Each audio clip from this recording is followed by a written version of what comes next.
Bueno, buenas. Continuando aquí con nuestro club de lectura, estamos con las obras de S. Van Dyne. Estamos con el libro de El caso de los asesinatos del obispo. Y vamos a iniciar lo que es el capítulo 21. Y pues ya los protagonistas se nos están acabando. Bueno, capítulo 21, las matemáticas del crimen, sábado 16 de abril, 8:30 de la tarde. Muy poco fue lo que se habló del caso durante la comida, pero cuando nos sentamos en un lugar apartado de la sala de descanso del club, Markham abordó nuevamente el tema. No veo, dijo, que el hecho de haber descubierto una falla en la coartada de Pardee nos sirva de algo. Solo viene a complicar una situación de suyo inextricable. Sí, suspiró Vance. Este es un mundo triste y deprimente. Cada paso que damos parece enredarnos un poco más en la malla. Y lo más sorprendente es que la verdad nos está mirando a la cara, aunque nosotros seamos incapaces de verla. No hay evidencia contra nadie, ni siquiera un sospechoso contra cuya posible culpabilidad no se revele la razón. Yo no diría tanto. Este es un crimen de matemáticos, y toda su trama ha sido embrollada por matemáticos. A través de nuestra investigación, ni una sola persona había podido ser señalada por su propio nombre como posible asesina.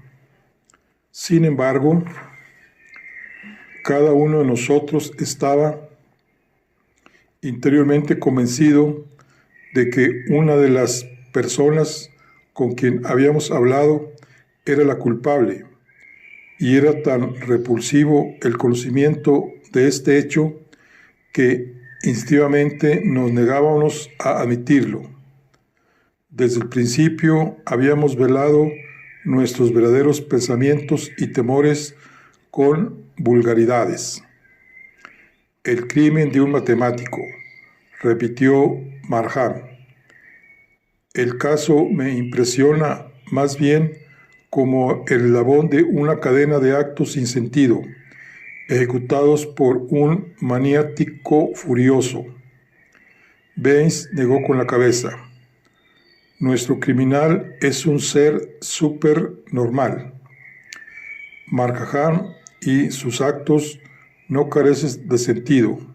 Son, por el contrario, extrañamente lógicos y precisos. Es cierto que han sido concebidos con macabro humor, con una actitud tremendamente cínica, pero son en sí mismos exactos y racionales. Markham miró pensativo a Baines. ¿Cómo puedes conciliar esos crímenes inspirados en las coplas de Mamá Oca con una mente matemática? Preguntó. ¿Desde qué punto de vista pueden ser considerados lógicos? Para mí, no son sino pesadillas sin relación alguna con una mentalidad normal. Baines se hundió aún más en su sillón y se quedó fumando durante varios minutos. Luego inició su análisis del caso, cosa que no solo aclaró la aparente locura de los crímenes en sí mismos, sino que llevó todos los sucesos a un foco único. La agudeza de ese análisis se nos hizo evidente con trágica y abrumadora fuerza antes de que pasaran muchos días. Naturalmente, me es imposible reproducir exactamente las palabras de Baines a pesar de lo minucioso de mis apuntes, pero le envié una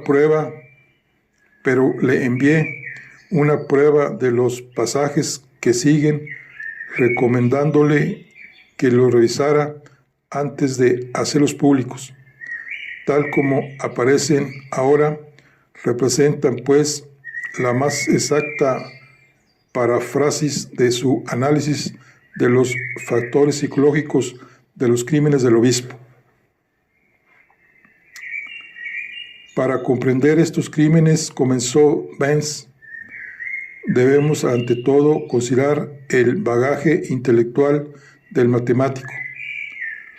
¿Por qué todos sus cálculos, cómputos y especulaciones tienden a destacar la relativa insignificancia de este planeta y de la vida humana? Consideremos ante todo cuál es el campo de acción del matemático. Por una parte, intenta medir el espacio infinito en términos de parsecs y años luz, y por la otra, medir el electrón, que es tan infinitamente pequeño que se ha necesitado inventar la unidad Rutherford, el millonésimo de un milimicrón. Su visión ofrece tan trascendental perspectiva que la Tierra y sus pobladores se reducen hasta el punto de desaparecer. Algunas de las estrellas, tales como Arturo, Canopus y Betelgeuse, que él considera como cuerpos ínfimos e insignificantes, contienen muchísimas más masa que todo nuestro sistema solar. Según los cálculos de Splice, el diámetro de la Vía Láctea es de 300.000 años luz. Sin embargo, se necesita alinear 10.000 vías lácteas para obtener el diámetro del universo, lo que nos da un contenido cúbico de 1 billón de veces mayor que el alcance de la observación astronómica. O para poner esto en términos relativos de masa, el peso del Sol es 324.000 veces el de la Tierra, y el universo ha sido estimado en 1 trillón de veces el del Sol. Puede extrañar en modo alguno que quienes operan con tales estupendas magnitudes pierdan alguna vez el sentido de las proporciones terrenas. Vance hizo un gesto de insignificancia, pero estas no son sino citas elementales, burdos instrumentos del calculador corriente. El matemático superior va mucho más allá, opera con abstrusos y aparentemente contradictorios conceptos que la mente común no es capaz de comprender. Vive en un reino en el que el tiempo, tal como nosotros lo concebimos, no tiene más sentido que el de ser una ficción de nuestro intelecto, y se convierte en una cuarta coordenada del espacio tridimensional, donde la distancia no tiene significado más que cuando se relaciona con puntos adyacentes, puesto que hay un número infinito de caminos más cortos entre dos puntos dados, donde los términos de causa y efecto son meros signos convencionales a efectos de la explicación, donde las líneas rectas no existen ni son susceptibles de definición, donde la masa se hace infinitamente más grande cuando alcanza la velocidad de la luz, donde el espacio en sí mismo se caracteriza por la curva, donde hay órdenes superiores e inferiores de infinitos, donde la ley de la gravitación es abolida como fuerza actuante y reemplazada por una característica de espacio, una concepción que explica en efecto que una manzana no cae a causa de la atracción de la Tierra, sino porque sigue una geodésica o línea mundial. En este dominio del matemático moderno existen curvas sin tangentes. Ni Newton, ni Leibniz, ni Bernoulli soñaron jamás con una curva continua sin tangente. Esto es, una función continua sin un coeficiente diferencial. En verdad, nadie es capaz de imaginar tal contradicción. Esto cae fuera del campo de la imaginación y, sin embargo, es un lugar común de los matemáticos modernos operar con curvas sin tangentes.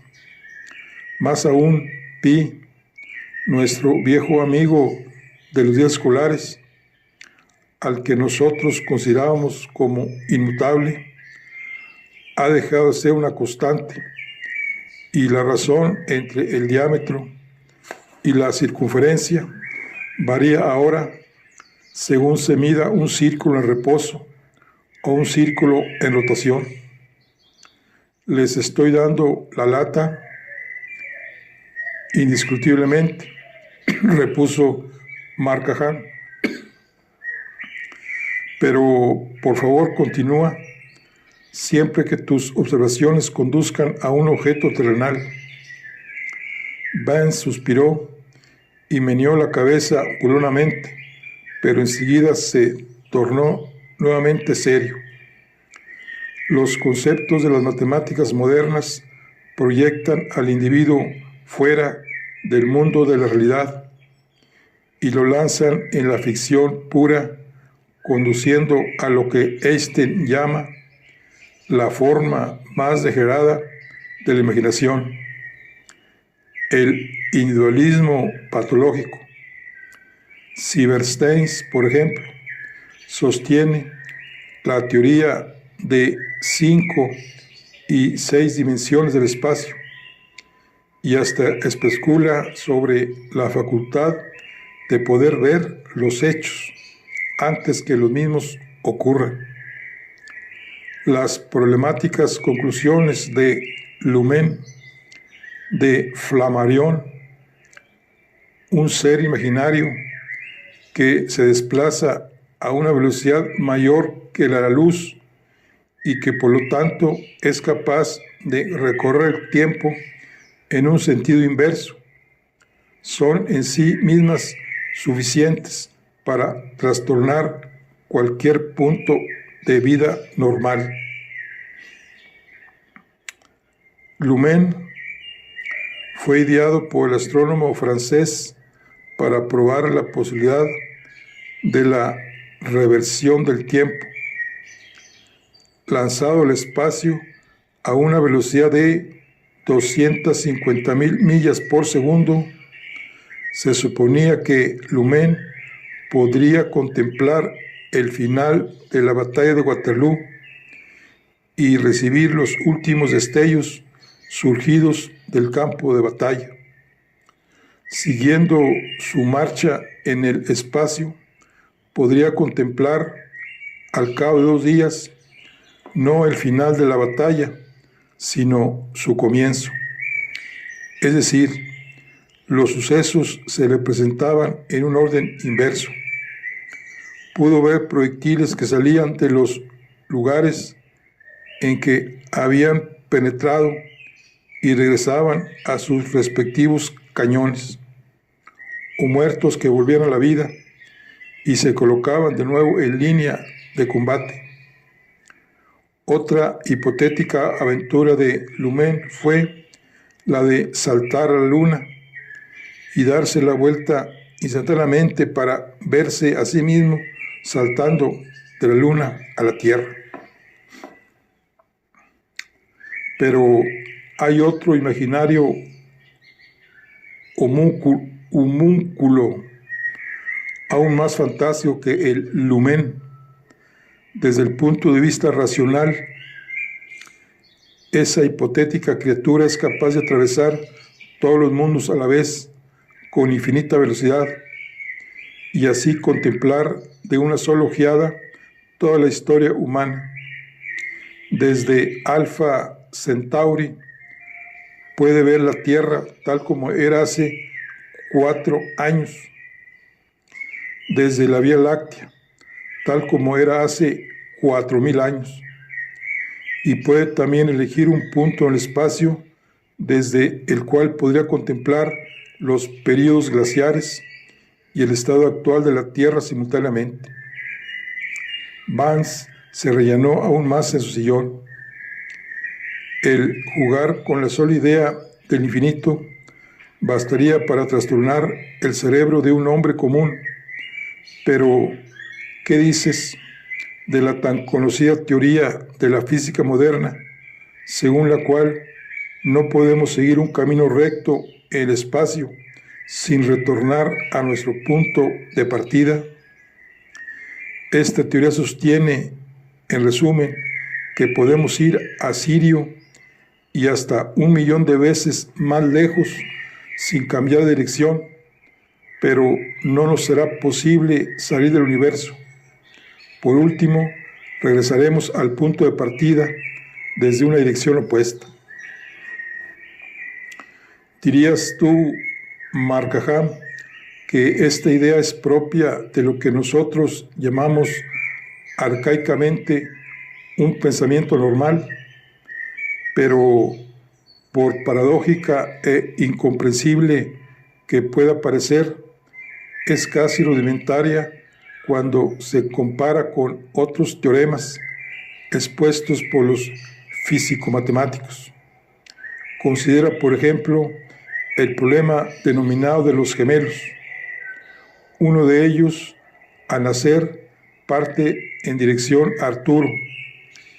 Esto es, con un movimiento acelerado en un campo gravitacional. Pues bien, a su regreso descubre que es mucho más joven que su hermano. Y, por otra parte, consideramos que el movimiento de los gemelos es galileano y por lo tanto que cada uno de ellos se desplaza en relación al otro con un movimiento uniforme. Entonces, cada gemelo hallará que su hermano es más joven que él.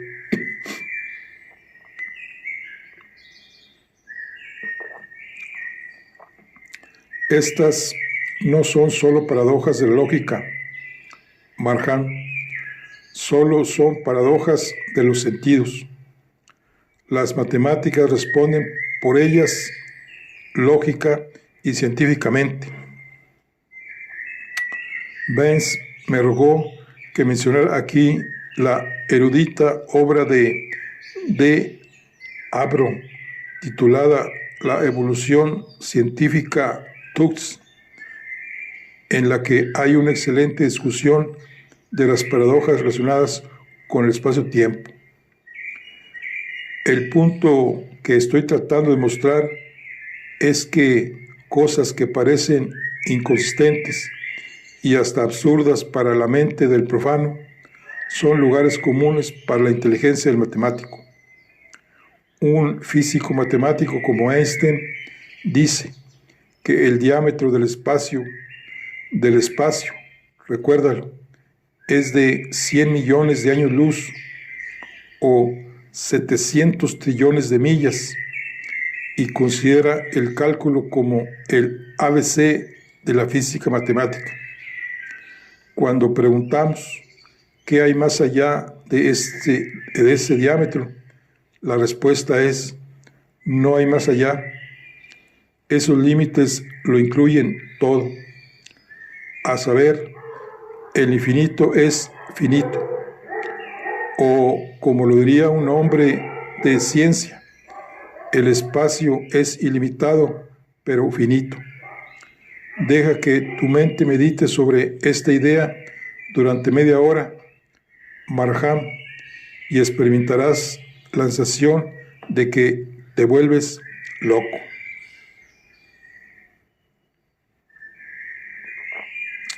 Hizo una pausa para encender un cigarrillo. Espacio y materia, tal es el caso especulativo del matemático. Eddington concibe la materia como una característica del espacio, un punto en la nada, mientras que Weyl concibe el espacio como una característica de la materia. Para él, el espacio vacío carece de sentido. Así, el noumeno y el fenómeno de Kant vienen a ser intercambiables y hasta la filosofía pierde todo su significado. Pero cuando volvemos a la concepción matemática del espacio finito, todas las leyes racionales son revocadas. Según de Sitter, la forma del espacio es globular o esférica. El espacio de Einstein es cilíndrico y la materia se acerca a cero en la periferia. El espacio de Weyl, basado en la mecánica de Mach, tiene forma de albarada o ángulo diedro. Ahora bien, ¿qué viene a ser de la naturaleza de este mundo en que vivimos, de la existencia humana, cuando la comparamos con tales concepciones? Eddington sugiere la conclusión de que no hay leyes naturales, es decir, que la naturaleza no está sujeta a la ley de la razón suficiente. ¡Ay, pobre Schopenhauer! Aquí la tesis de Benz para el título de bachiller en Artes, según recuerdo, trataba sobre la obra de Schopenhauer, Über die Birbach, Ursel des Sanser, von Surchensgrunde.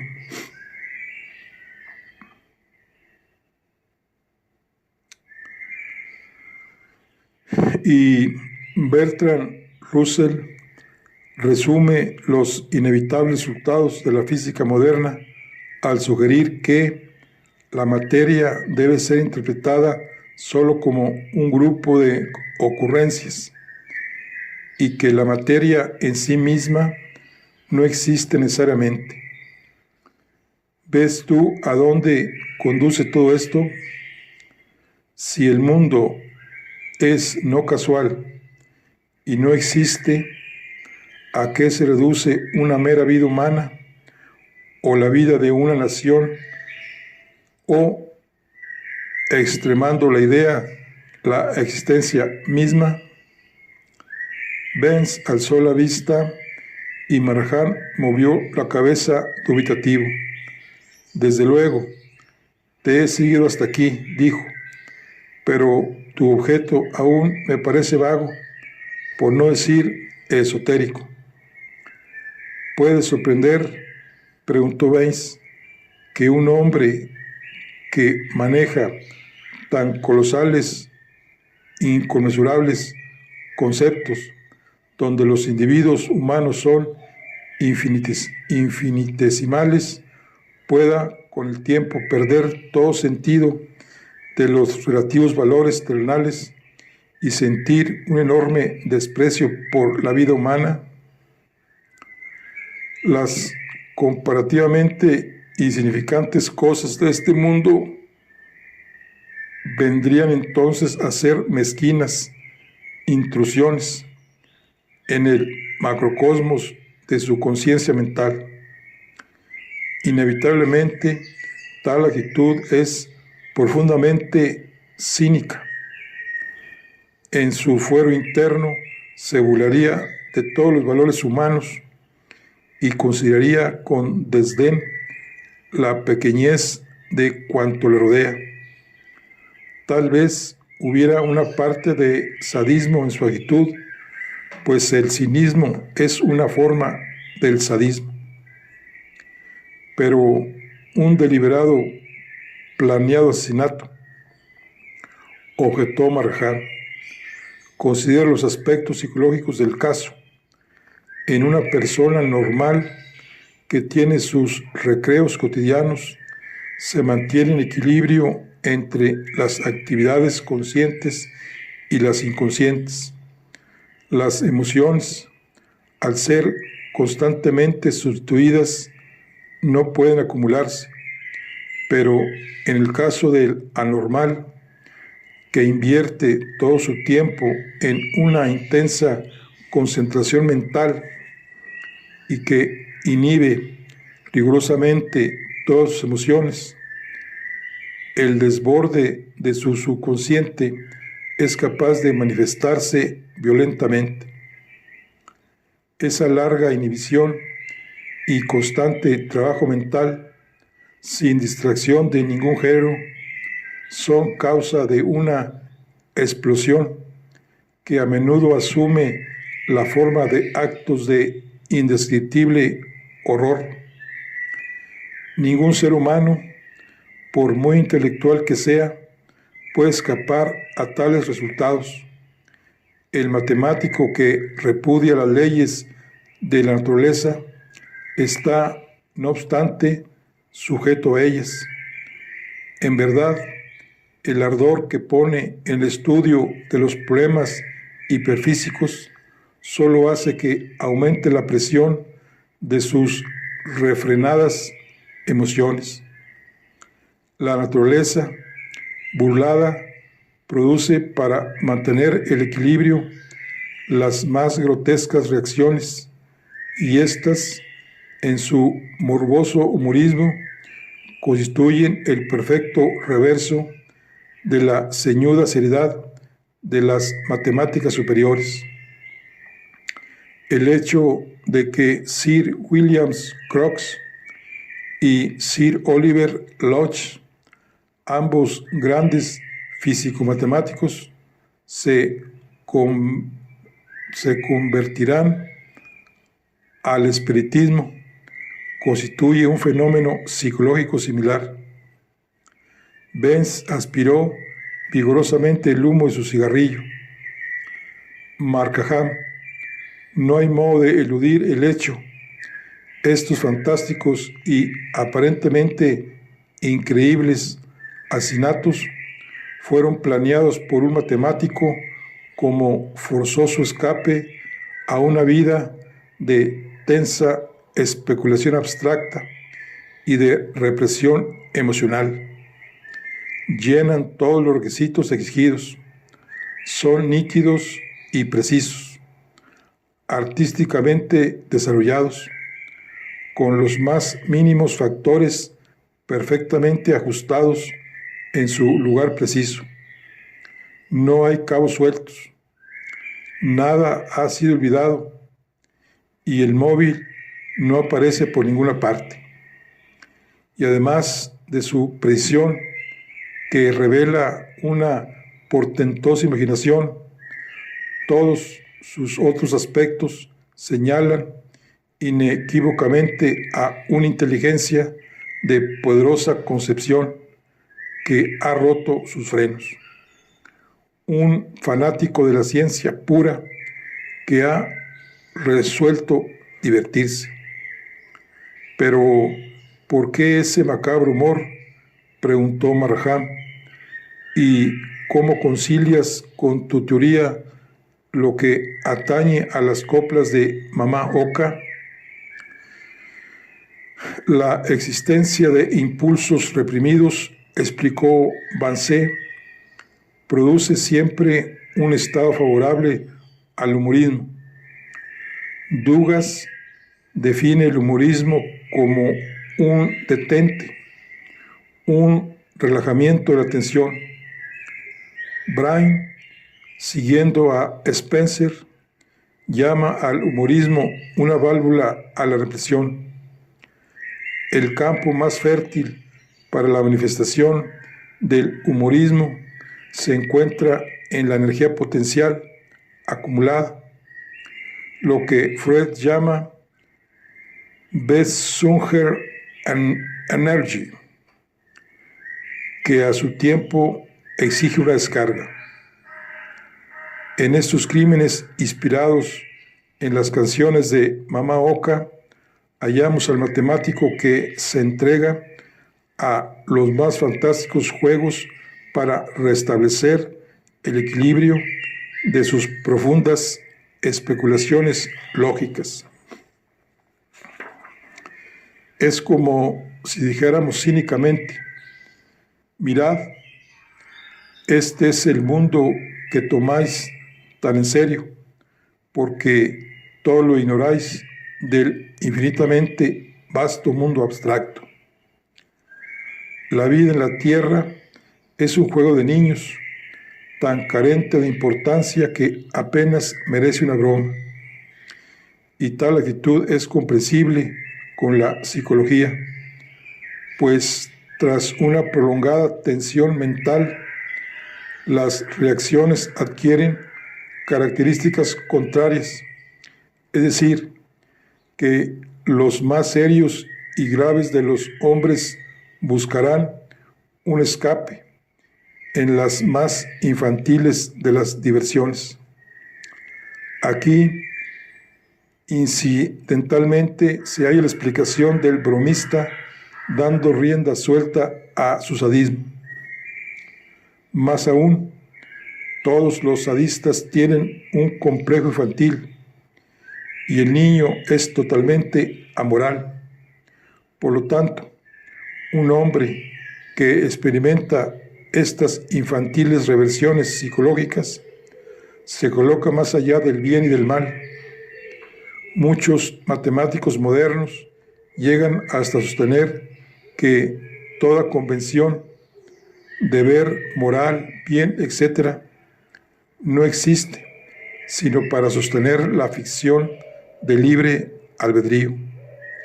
Para ellos, la ética es un campo por el que rondan los espectros y hasta llegan a la devastadora duda de si la verdad en sí no será más que una ilusión del intelecto. Agrega a estas consideraciones el sentido de la distorsión terrestre y el desprecio por la vida humana que puede fácilmente resultar de las especulaciones de las altas matemáticas, y tendrás un perfecto conjunto de condiciones para el tipo de crímenes de que nos ocupamos. Cuando Benz terminó de hablar, Markham permaneció silencioso durante largo rato. Finalmente, dijo inquieto: no puedo comprender cómo estos crímenes pueden adaptarse a cualquiera de las personas que conocemos, pero siempre sobre la base de tu argumentación. ¿Cómo te explicas las notas enviadas a la prensa? El humor debe ser contagiado, repuso Benz. El éxito de un chiste reside en el oído de quien lo escucha. También entra en este caso el afán de exhibicionismo. Pero, ¿y el seudónimo de obispo? Ah, ese es un punto vitalísimo. La razón de ser de esta terrible orgía del humorismo descansa en esa impenetrable firma. Markham se volvió lentamente. ¿Llenan el ajedrecista y el astrónomo las condiciones requeridas por teoría también como el físico-matemático? Sí, repuso Benz. Desde los días de Philidor, Stoughton y Guthrie, cuando el ajedrez era considerado como una de las bellas artes, el juego ha degenerado hasta convertirse casi en una ciencia exacta. Y durante el régimen de Capablanca ha llegado a ser materia de abstractas especulaciones matemáticas. En verdad, Marcozzi, el doctor Lasker y Widmer son bien conocidos matemáticos, y el astrónomo que actualmente contempla el universo puede tener una aún más intensa impresión de la insignificancia de esta Tierra que el físico especulativo. La imaginación se desboca a través del telescopio. La mera teoría de la existencia de vida en planetas distantes tiende a reducir la importancia de la vida terrena. Por ejemplo, después de observar a Marte y regocijarse con la idea de que sus habitantes superan en número y en inteligencia a los de la Tierra, se halla dificultades en adaptarse a las minucias de la vida terrena. Hasta una lectura del romántico libro de Percival Lowes arrebata a una persona de gran imaginación toda conciencia de la importancia que pueda tener cualquier existencia planetaria.